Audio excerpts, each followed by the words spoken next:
Mm. Mm.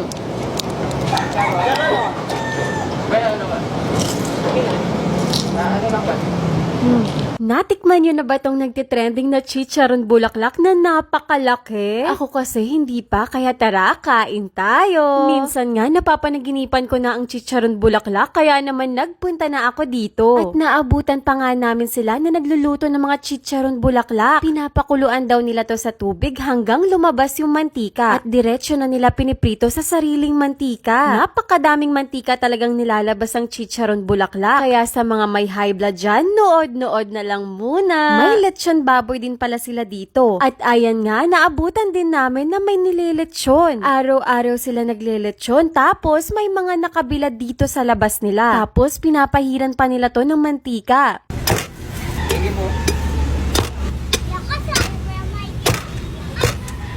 Kaya ayan, napa-order na din kami ng 1/4 kilo. Pwede din kasi kayo bumili ng lechon dito kahit hindi isang buo. May suka din sila ditong binibenta pag gusto nyo. Madami na ding vlogger ang nag-vlog nito. Kaya natakam na din talaga ako sa chicharon bulaklak ng Ryan's Lechon dito sa Maylaloma, Quezon City. Ang sa lechon naman, tinitimplahan namin yung lechon sa hilaw bago isalang.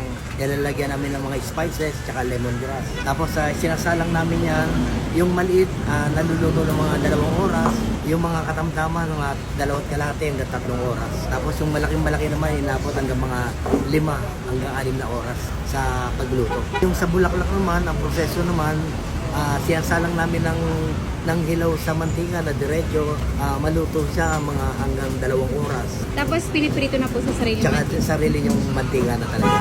Imbitahan namin kayo dito sa Ryan's Lechon. Subukan yung aming paninda. Chicharon bituka, bulaklak, tsaka po lechon.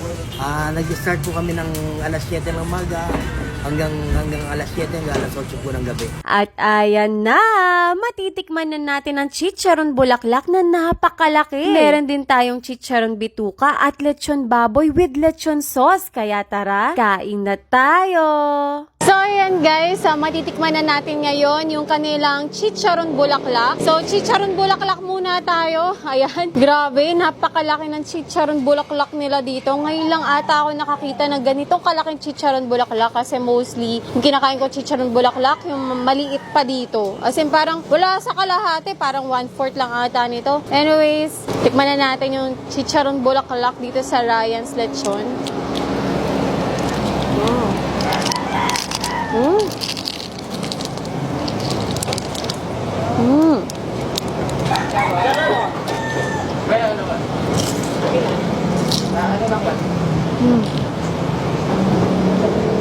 Unang agad, high blood agad, literal. Meron suka sila, mga ganitong chicharon bulaklak, masarap higupin yung suka.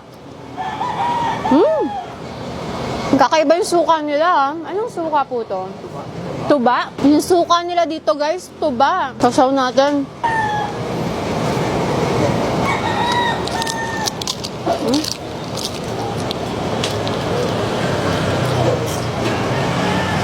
Grabe.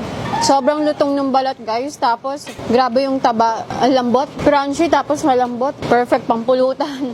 Next naman guys, itong kanilang chicharon bituka. Try natin ang wala pang suka. Ito mahilig talaga ako sa mga bituang ganito eh. Lutong. Suka.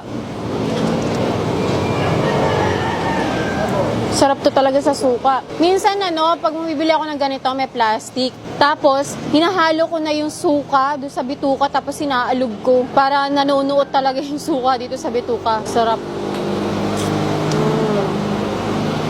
Sarap ng suka nila. Siyempre, try din natin yung kanilang lechon. Ayan balat agad.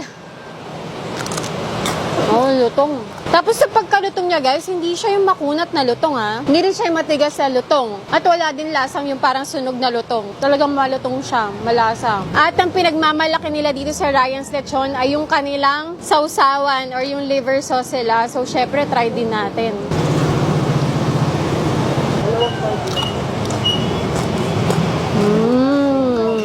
Sarap nga. Liver sauce.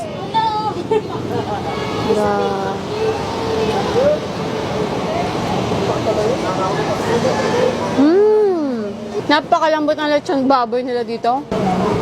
Lambot. Grabe guys, sobrang di ko alam, nahilo talaga ako. Grabe kasi yung chicharon bulaklak, unang kagat, high blood ka kaagad. Buti na lang, meron ako ditong Del Monte, pineapple juice, fiber and rich. Anyways guys, so sa mga mahilig kumain ng pampa-high blood, at kung gusto nyong ma-high blood, ayan, meron dito sa Ryan's Lechon. Located siya dito sa May La Loma. Itong La Loma na to guys, yung street na to, puro lechon talaga. So ito daw ang tinatawag ngayon na lechon capital of the Philippines. Or dito sa Manila. Ayan, kung naghahanap kayo ng lechon, dito talaga yan sa May La Loma. So there you go guys. Thanks guys again for watching. At kung hindi ka pa nakapag-subscribe, please subscribe to my channel at para updated kayo sa mga videos na i-upload ko, tap the bell icon. So I'll see you guys again. Bye!